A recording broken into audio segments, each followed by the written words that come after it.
Meaning of datum.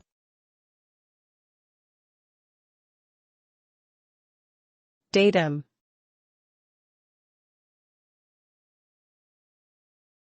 Datum.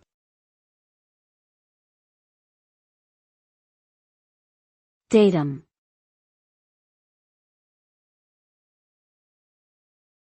Datum.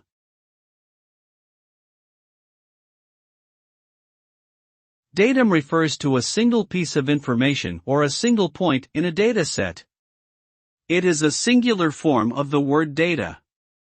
In the context of data analysis, datum is the basic unit that provides meaning and structure to a set of data.